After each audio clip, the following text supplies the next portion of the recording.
আসসালামু আলাইকুম। প্রিয় দর্শক, অন্য মঞ্চের আলাপচারিতায় আপনাদের সকলকে আমন্ত্রণ জানাচ্ছি। দেশের রাজনীতির নানা রকম ঘটনা এখন আমাদেরকে দেখতে হচ্ছে। আমরা দেখছি একদিকে ঐকমত্য কমিশনের আলোচনা চলছে, সেখানে রাজনৈতিক দলগুলোর প্রতিনিধিরা উপস্থিত হচ্ছেন, তারা নানা বিষয় নিয়ে কথা বলছেন। শাসনতান্ত্রিক কি পরিবর্তন করা যায়, নির্বাচন ব্যবস্থার কি পরিবর্তন করা যায়, এবং দেশের জন্য কি কি পরিবর্তন আনা যায়, সংবিধানে কি পরিবর্তন করা যায়, এগুলো নিয়ে আলোচনা করছেন। আবার অন্যদিকে দেখছি একই সময়ে কয়েকটা রাজনৈতিক দল তাদের কিছু দাবির জন্য, কিছু শাসনতান্ত্রিক পরিবর্তনের জন্য তারা রাজপথে আন্দোলন করছেন। এই আন্দোলন তারা কার কার জন্য করছেন, মানে কার কাছে তাদের দাবিটা পেশ করছেন, এটা আমাদের আমাদের মতো সাধারণ মানুষ অনেক সময় ক্লিয়ার করতে পারে না। এটা কি সরকারের কাছে দাবি করছেন? সরকার কি দাবি পূরণে সক্ষম? এটা কি অন্য কোনো বিরোধী দলের উপর চাপ প্রয়োগের জন্য করছেন? সেই বিরোধী দলের হাতে কি সবকিছু রয়ে গেছে? যদি সরকারের কাছে দাবি প্রয়োগ করেন, তাহলে সরকার প্রধানের সঙ্গে তো আবার এই রাজনৈতিক দলেরই একজন শীর্ষ নেতা যুক্তরাষ্ট্রে যাচ্ছেন আজকে। তো সেখানে প্রায় লম্বা একটা ভ্রমণ, সেখানেও এগুলো আলোচনা হতে পারে। তো আলোচনা রেখে রাজপথে কেন? এই বিষয়গুলো নিয়ে আলোচনা করার জন্য আজ আমরা আমন্ত্রণ জানিয়েছি ইসলামী বিশ্ববিদ্যালয় কুষ্টিয়ার অধ্যাপক জনাব AKM মতিউর রহমানকে। জনাব ডক্টর মতিউর রহমান, আপনাকে আমাদের অনুষ্ঠানে স্বাগত জানাচ্ছি। আশা করি আপনি আমাকে শুনতে পাচ্ছেন। জি, ধন্যবাদ আপনাকে শুনতে পাচ্ছি। প্রফেসর রহমান, আমি প্রথমে যে প্রশ্নটা করছি, যদিও আপনি নিজে রাজনীতির সঙ্গে জড়িত নন, কিন্তু একজন নাগরিক হিসাবে নিশ্চয়ই সমস্ত বিষয় আপনি খেয়াল করেন, এবং রাজনীতি সচেতন ব্যক্তি হিসেবেও আপনার কাছে কি এই প্রশ্নগুলি এসেছে কিনা, যে কেন রাজপথের আন্দোলনটা কেন? আমরা সাধারণ মানুষ কিন্তু রাজপথের আন্দোলনকে মাঝে মাঝে ভয় পাই, এবং এগুলি নাগরিক সমস্যারও তৈরি করে। এখন এই আন্দোলন কেন্দ্র থেকে যে একদম বিভাগীয় পর্যায়ে চলে যাচ্ছে, এরপরে নাকি সেটা উপজেলা পর্যায়ে যাবে। তো আপনি কি মনে করেন এটা আমাদের রাজনীতির জন্য ইতিবাচক কোনো ঘটনা? এবং তাদের দাবিটা সম্পর্কে নিশ্চয়ই আপনি জানেন, এই দাবি কি এভাবে পূরণ হওয়া সম্ভব, নাকি এই প্র্যাকটিসটা আমাদের জন্য ভালো? ধন্যবাদ মাসুদ ভাই আপনাকে, এবং আমাকে আজকের এই অনুষ্ঠানে সংযুক্ত করার জন্য আপনার প্রতি আপনাকে অভিনন্দন। আপনি যে প্রশ্নটা আমার উপরে আমাকে করেছেন, এই প্রশ্নটা শুধু আপনার মনে বা আমার মনে নয়, এটা আমি বলতে পারি যে বাংলাদেশের সাধারণ মানুষের ভিতরে এই প্রশ্নটি এখন ঘুরপাক খাচ্ছে। তো এই প্রসঙ্গে আমার কয়েকটি অবজারভেশন আছে, আমার একজন নাগরিক হিসেবে এবং রাজনীতির একজন ছাত্র হিসেবে। প্রথমত, আপনি জানেন যে 5 আগস্টের পরে বাংলাদেশের 5 আগস্টে যে ফ্যাসিবাদ মুক্ত একটা বাংলাদেশ হয়েছে, এবং সেটি নিঃসন্দেহে জনগণের ভিতরে এক ধরনের স্বস্তি তৈরি হয়েছিল। কিন্তু দুঃখজনক হলেও সত্য যে 5 তারিখের পর আপনি যে অন্তর্বর্তীকালীন সরকার যেটি গঠিত হয়েছে, এবং সেই সরকার আর তার সফলতার কিছু জায়গা থাকলেও ব্যর্থতার জায়গাও রয়েছে। এর এর পেছনে কারণ আমি যেটা মনে করি সেটা হচ্ছে, যেহেতু এই সরকারটি জনসমর্থিত একটি সরকার এবং এটি রাজনৈতিক সরকার নয়, সংগতকরণে রাজনৈতিক আমাদের বাংলাদেশে যে রাজনৈতিক প্রেক্ষাপট, যে কালচার, সেটি হচ্ছে রাজনৈতিক কাঠামোর মধ্য দিয়ে এক ধরনের সরকার যেটি জনগণের উপর অনেক সময় দমন নিপীড়ন এই কার্যক্রমগুলো বিগত দিনে চলেছে। কিন্তু অন্তর্বর্তীকালীন সরকার মূলত সকল রাজনৈতিক দলের সমর্থন পুষ্ট হয়েই কিন্তু রাষ্ট্র ক্ষমতায় তারা অধিষ্ঠিত হয়েছে এবং সেটি পরিচালনা করছে। বিশেষ করে শিক্ষার্থীদের লাইমলাইটে যারা ছিল এবং তাদের প্রেসক্রিপশন অনুযায়ী মূলত এই সরকারটি পরিচালিত হয়। এখন আপনি দেখেন যে আজকে যে ইস্যুটাকে কেন্দ্র করে আন্দোলন, বিশেষ করে মাঠে, আমি ব্যক্তিগতভাবে লক্ষ্য করেছি যে 5 তারিখের পর, বিশেষ করে 8 তারিখে অন্তর্বর্তীকালীন সরকার গঠন হওয়ার পর আর কিছুদিন হয়তো স্বাভাবিক একটা পর্যায়ে থাকলেও পরবর্তীতে রাজনৈতিক দলগুলোর ভিতরে এক ধরনের টানাপোড়েন হয়েছে। অর্থাৎ প্রত্যেকটি রাজনৈতিক দল তারা রাজনৈতিক ইডিওলজিকে কেন্দ্র করে তার অবস্থান থেকে কিন্তু সেটি প্রচারণা এবং জনগণকে সম্পৃক্ত করার চেষ্টা করে যাচ্ছে। এইরকম একটা পরিস্থিতিতে অন্তর্বর্তীকালীন সরকার একটা উদ্যোগ গ্রহণ করেছে, রাষ্ট্র কাঠামো মেরামতের যে রূপরেখা, অর্থাৎ জাতীয় ঐক্যমত কমিশন। এখানে মূলত বড় দাগে 6টি কমিশন হচ্ছে, এবং সেই 6টি কমিশন বিগত প্রায় 2 মাস ধরে সকল রাজনৈতিক দলকে নিয়ে তারা কিন্তু একটি দফায় দফায় মিটিং করেছে এবং অনেকগুলো বিষয়ে তারা ঐক্যমত পোষণ করেছেন। এখানে বিশেষ করে যে কয়েকটি বিষয় নিয়ে আজকে মাঠে অপরাপর কয়েকটি রাজনৈতিক দল, বিশেষ করে 8টি, এবং 8টার মধ্যে আমরা যে লক্ষ্য করলাম যে 3টি দল সেখানে অংশগ্রহণ করে নাই, 5টি, এবং মাঠে প্র্যাকটিক্যালি আপনি যদি দেখেন তাহলে 2টি রাজনৈতিক দল, একটা হচ্ছে বাংলাদেশ জামাত ইসলামী বাংলাদেশ, এবং আরেকটা হচ্ছে ইসলামী আন্দোলন। তাদের দাবি মূলত 5টি প্রকাশ করেছে, এবং এই 5টির ভিতরে উল্লেখযোগ্য আপনার যেটি আমি দেখেছি যে লক্ষণীয়, জুলাই সনদ, যেটি আইনি ভিত্তি প্রদান করা, এবং জুলাই সনদের ভিত্তিতেই আগামী নির্বাচনটি অনুষ্ঠানের ব্যাপারে তাদের একটা দাবি। আরেকটি হচ্ছে আপনার পিআর পদ্ধতি, যেটা সবচেয়ে বেশি আলোচিত হচ্ছে, এবং এই পিআর পদ্ধতি নিয়ে এখন প্রশ্ন হচ্ছে, আপনি যে প্রশ্নটা শুরুতেই করেছেন যথার্থই, যে এই দাবিটা আসলে কার কাছে। আমি যদি আমার নিজের কাছে প্রশ্ন, এই দাবিটা আসলে কার কাছে করা হচ্ছে? সরকারের কাছে, ধরে নিলাম সরকারের কাছে, কিন্তু সরকারের অংশী তো যারা আন্দোলন করছে তারা তো নিজেরাই সরকারের অংশী। তো সুতরাং আপনি সরকারের অংশী, আবার সরকারের ঐক্যমত কমিশনে আপনি আলোচনা করছেন, এবং সেখানে অনেকগুলো বিষয় ঐক্যমত হয়েছে, এবং যে ইস্যুটাকে কেন্দ্র করে যুক্তিগুলো উপস্থাপন করা হচ্ছে সেটি আসলে বাংলাদেশের কনটেক্সটে, বাংলাদেশের প্রেক্ষাপটে কতটুকু প্রাসঙ্গিক এবং কতটুকু যুক্তিসঙ্গত, সেটি নিয়ে যথেষ্ট প্রশ্ন রয়েছে। এবং সেখানে সকল রাজনৈতিক দলগুলো যদি ঐক্যমত পোষণ না করে এই বিষয়টি নিয়ে, নিঃসন্দেহে আমি মনে করি সেটি সরকারের পক্ষে বাস্তবায়ন করা সম্ভব নয়। এখানে আমার কাছে যেটা মনে হয়, আমি যেটা ব্যক্তিগতভাবে মনে করি, দেখুন, রাজনৈতিক দল যেগুলো মাঠে পর্যায়ে রাজনীতি, অর্থাৎ বিভাগ থেকে শুরু করে জেলা এবং জেলা থেকে উপজেলা পর্যায়ে, এটির 2 থেকে 3টা উদ্দেশ্য থাকতে পারে আমার ব্যক্তিগত ধারণা। 1 নম্বর উদ্দেশ্য হচ্ছে যে এটি বড় রাজনৈতিক দল হিসেবে যেটি বিবেচিত হয়, বাংলাদেশ জাতীয়তাবাদী দল, তারা যেহেতু এই পিআর পদ্ধতির সাথে একমত পোষণ করেনি, তাদের উপর এক ধরনের চাপ সৃষ্টি করা, এটি আমার কাছে মনে হয় নাম্বার 1। নাম্বার 2 হচ্ছে এই আন্দোলনটাকে উপজেলা পর্যায়ে নিয়ে যাওয়ার অর্থ হচ্ছে যে তারা, এই রাজনৈতিক দলগুলো তাদের এই আন্দোলনের ইস্যুকে কেন্দ্র করে এক ধরনের রাজনৈতিক প্রচারণা, যেটি একেবারে তৃণমূল পর্যায়ে তারা এটিকে প্রচার করতে চায়। 3 নম্বর আরেকটি কারণ, যেটি রাজনৈতিক দল নিষিদ্ধের কথা বলা হয়েছে, অর্থাৎ ইতিমধ্যেই আপনি জানেন যে আওয়ামী লীগকে তার সাময়িকভাবে কার্যক্রম স্থগিত করা হয়েছে, এবং সেই সাথে আওয়ামী লীগের যারা দোসর হিসেবে বিবেচিত জাতীয় পার্টি এবং 14 দল, তাদেরকেও নিষিদ্ধ করার বিষয়টি আসছে। এখন কোশ্চিন হচ্ছে, একজন নাগরিক হিসেবে এই প্রসঙ্গটি যখন আওয়ামী লীগ নিষিদ্ধের প্রসঙ্গ আসলো, তখন এই প্রসঙ্গগুলো তখন উত্থাপিত হলো না কেন? এটা একটা কোশ্চিন। তার মানে আমি যেটা মনে করি, যে এই যে ক্রমান্বয়ে রাজনৈতিক দলগুলোকে নিষিদ্ধ করার মধ্য দিয়ে, আমার কাছে মনে হয় যারা এই দাবিগুলো করছেন তারা আসলে রাজনৈতিক ময়দানটাকে বা মাঠটাকে কিছুটা শূন্য করতে চাচ্ছেন রাজনৈতিক আচ্ছা, আমি আমি রাজনৈতিক একটু আবার একটু কথা বলি। আমি মাঝখানে 2-1টা পয়েন্ট ভুলে যাবো, এই জন্য আগে এটা বলে নিই। তো মনে করেন বিশ্ববিদ্যালয়ে থাকেন, স্টুডেন্টের সঙ্গে মিশেন, বাইরের লোকের সঙ্গে নিশ্চয়ই আপনার যোগাযোগ আছে। আপনার কি মনে হয় যে এই পিআর পদ্ধতির বিষয়টা আসলে কি? এটা কি আপনি যাদের সঙ্গে মিশেছেন, নিশ্চয়ই প্রসঙ্গটা উঠেছে, তাদের মধ্যে কত পার্সেন্ট লোক এই বিষয়টা বুঝেন? আচ্ছা, না, ধন্যবাদ মাসুদ ভাই। এখানে আমি একটু ব্যাখ্যাটা এভাবে করতে চাই, সেটা হচ্ছে পিয়ার পদ্ধতির পক্ষে যারা যুক্তি দেখাচ্ছেন তাদের 3টা যুক্তি আমি এখানে একটু উল্লেখ জি। করতে চাই। নাম্বার 1, তারা হ্যাঁ। বলছেন যে কালোটাকে পেশি শক্তি থেকে রাজনৈতিক যে ব্যবস্থা সেটিকে মুক্ত করা, আর হুম। আরেকটি হচ্ছে ভোটারদেরকে মূল্যায়ন করা, এবং অপরাপর জি। তারা উদাহরণ দিচ্ছে 90 কি 91টি দেশে পিআর পদ্ধতি চালু আছে। এই 3টি যুক্তি তারা দেখাচ্ছেন, যে যাতে এখানে দুর্বৃত্তায়ন তৈরি না হবে না, এরকম একটা যুক্তি তাদের পক্ষ থেকে। এই 3টা যুক্তির প্রেক্ষিতে আমি যেটা বলতে চাই, দেখুন, 90টা বা 91টা দেশের যে রেফারেন্সটা তারা উল্লেখ করছেন, সেই দেশে কনটেক্সট এবং প্রেক্ষাপটটা কিন্তু বাংলাদেশের কনটেক্সট এবং প্রেক্ষাপট একরকম নয়। কারণ আপনি যদি জার্মানির কথা বলেন, বা আপনি যদি আপনার ডেনমার্কের কথা বলেন, সেখানে দেখবেন যে সেখানে যুক্তরাষ্ট্রীয় সিস্টেমগুলো ব্যবস্থা বিদ্যমান। সুতরাং না, সেক্ষেত্রে তারা, অধ্যাপক রহমান, আমি আপনাকে বলছি যে এই জিনিসটা, আমি কিন্তু এর যৌক্তিকতা নিয়ে আলোচনা করছি না। যৌক্তিকতার বিষয়টা পরে। আচ্ছা, আগে জানতে চাচ্ছি, আপনার সঙ্গে যে সমস্ত লোকের দেখা সাক্ষাৎ হয়, তারা পিয়ার পদ্ধতিটা বোঝেন কিনা, এটা আপনার কাছে আচ্ছা, কি মনে হচ্ছে? আমি বিশ্ববিদ্যালয় পর্যায়ে যেহেতু শিক্ষকতা করি, আমি প্রত্যেকটি ক্লাসে যখন জি। আমি যেহেতু এই সাবজেক্টেরই একজন শিক্ষক, এই প্রসঙ্গ নিয়ে জি।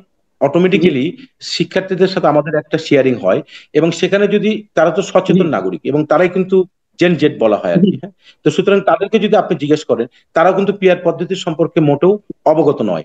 এখন হয়তো এই যে আলোচনার মধ্য দিয়ে তারা এই শব্দটি শুনেছে, কিন্তু এর যে গুণাগুণ, এর যে পক্ষ বিপক্ষ, এই বিষয়ে কিন্তু তারা অভ্যস্ত নয়।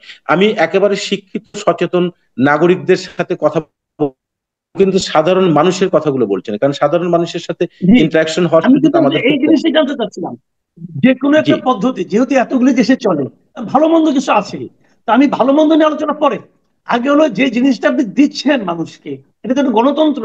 দেখেন, আমি পার্সোনালি বলি, আমি আপনার সঙ্গে আলাপ চাইতে ভূমিকায় করছি, মানে প্রশ্ন না, ঠিক আলোচনাটা করছি। এই যেমন ধরেন, আমার ডাক্তার যখন কোনো ওষুধ আমার দেয়, তা আমরা ওষুধটা না বুঝেই কিন্তু খাই। ওটার গুণাগুণ কি, সাইড ইফেক্ট কি, এটা কিন্তু আমার বোঝার দায়িত্ব না, আমি ডাক্তারকে উপর নির্ভর করেছি। তো রাজনীতি, ডেমোক্রেসি তো এরকম না। ডেমোক্রেসিটা হলো ওষুধের মতো না, ডেমোক্রেসি হলো আমার বোঝার ব্যাপার আছে। আমি কি বিষয়টা বুঝি? আমি যত জনের সঙ্গে আলাপ করেছি, যত জনের সঙ্গে, এরা কেউ পেয়ার পদ্ধতি বুঝে না।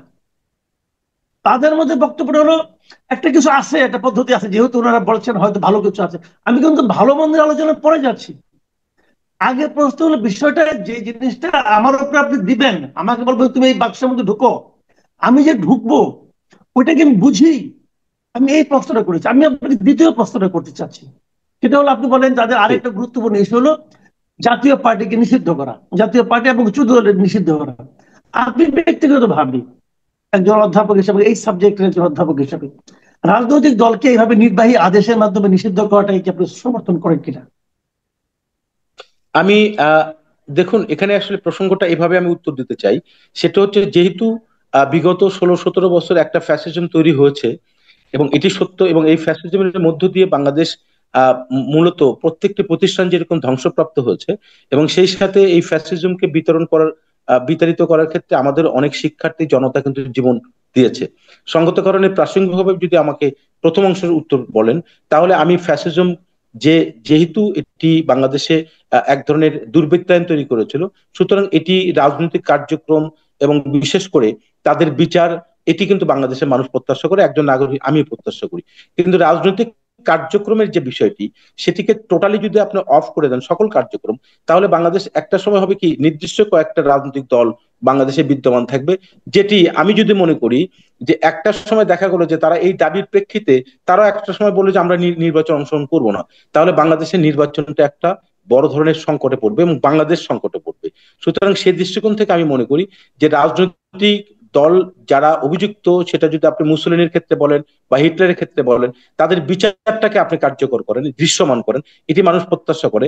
কিন্তু অপরাপর সকল রাজনৈতিক যে অ্যাক্টিভিস্ট যারা আছেন, তাদেরকে যদি আপনি নিষিদ্ধর কাতায় নিয়ে যান, তার বাংলাদেশ তো মূলত একটা বিরাজনীতিকরণের দিকে যাবে। হয়তো মুষ্টিমেয় কিছু রাজনৈতিক দল সেখানে বিদ্যমান থাকবে, সেটি নিয়ে কিন্তু কোশ্চেন চলে আসবে, এবং সেখানে নির্বাচন নিয়ে একটা ক্রেডিবিলিটি কোশ্চেন চলে আসবে।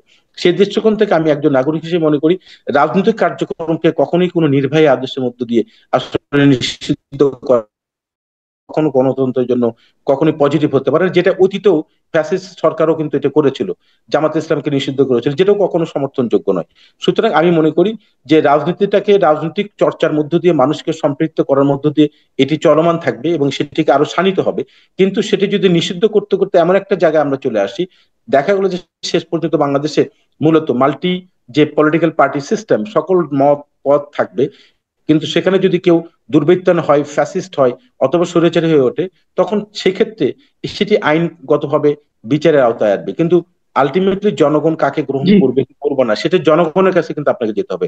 অর্থাৎ চূড়ান্ত সিদ্ধান্ত তাহলে জনগণের, তাহলে জনগণ আমার সেখানে মতামত প্রদান করবে। তাহলে আমার প্রশ্নটা হলো, তাহলে আমার প্রশ্নটা হলো যে এই যে কিছুদিন আগে যে আমরা আওয়ামী লীগকে বিচারের আওতায় নিচ্ছি, বিচারটা আওয়ামী লীগের বিচার কিন্তু এখনো দৃশ্যমান না।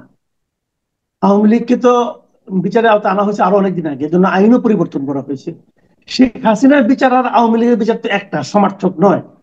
তো আওয়ামী লীগের বিচার তো দৃশ্যমান হচ্ছে না, কিন্তু এরই মধ্যে আওয়ামী লীগের রাজনৈতিক কর্মকাণ্ড আপনি স্থগিত করে দিয়েছেন।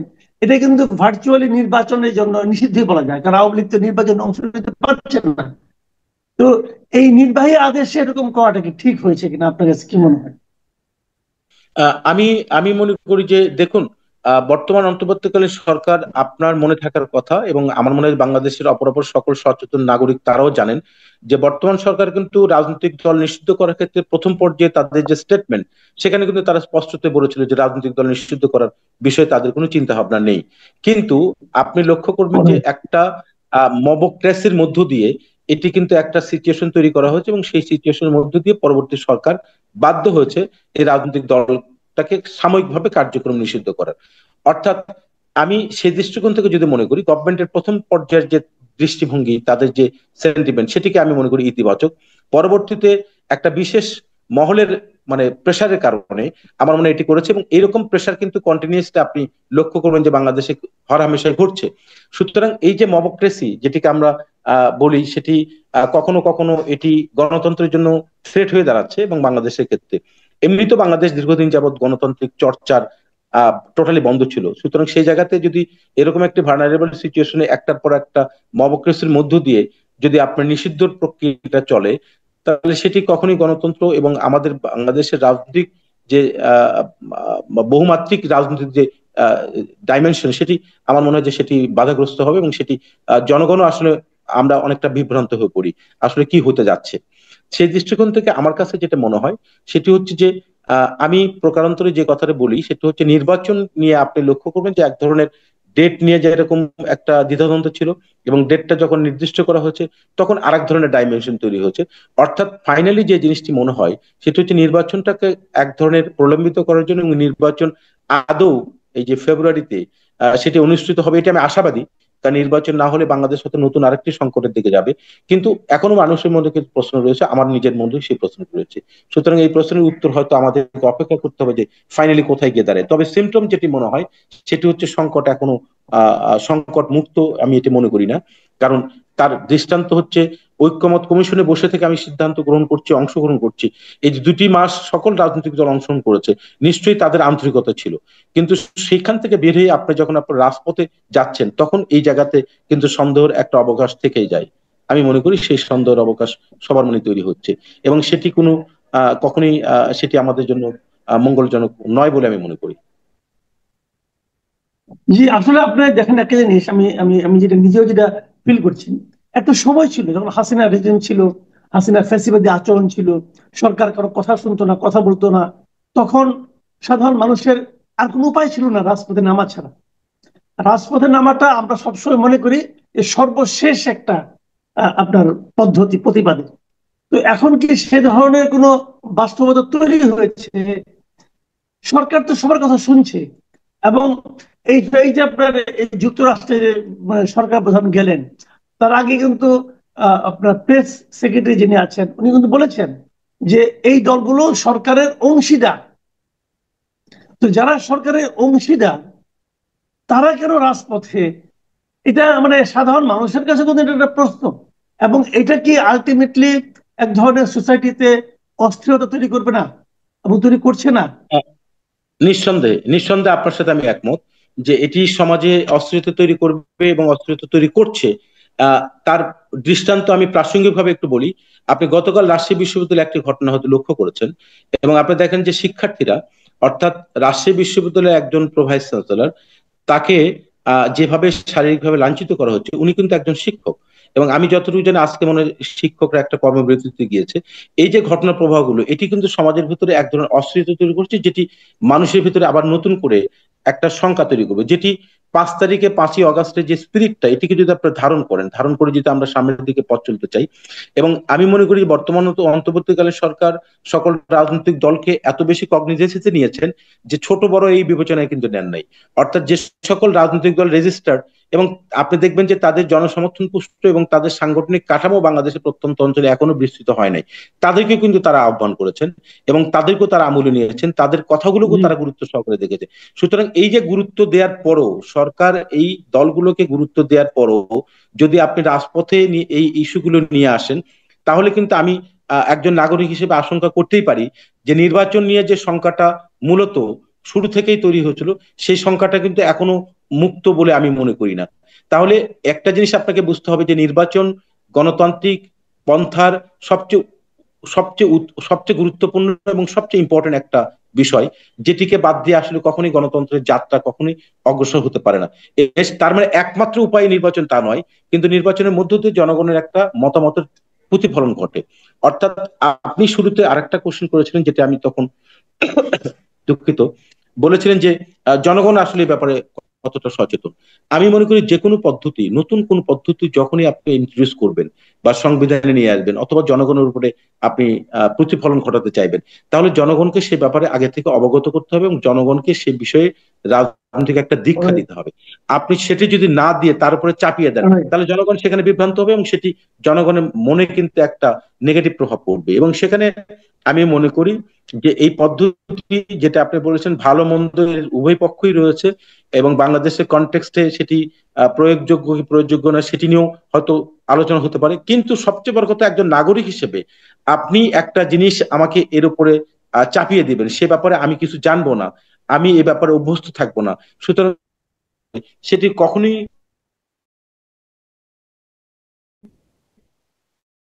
তৈরি হচ্ছে পিয়ার পদ্ধতি, এটি হয়তো ভবিষ্যতে এই জিনিসটি আসতে পারে, আমার মনে হয় যে এটিও অনেক সময় প্রাসঙ্গিক হতে পারে। কিন্তু এই মুহূর্তে যদি আপনি মনে করেন যে এই পদ্ধতি ছাড়া আমি নির্বাচনে যাব না বা নির্বাচন হতে দিব না, এটি আমি মনে করি কখনোই গণতন্ত্রের জন্য মঙ্গলজনক নয়। এবং যারা এই কথাটি বলছেন, আমার ধারণা আমার ধারণা তারা শুধুমাত্র তাদের ইগোইস্টিক পয়েন্ট থেকে এই কথাগুলো বলছেন।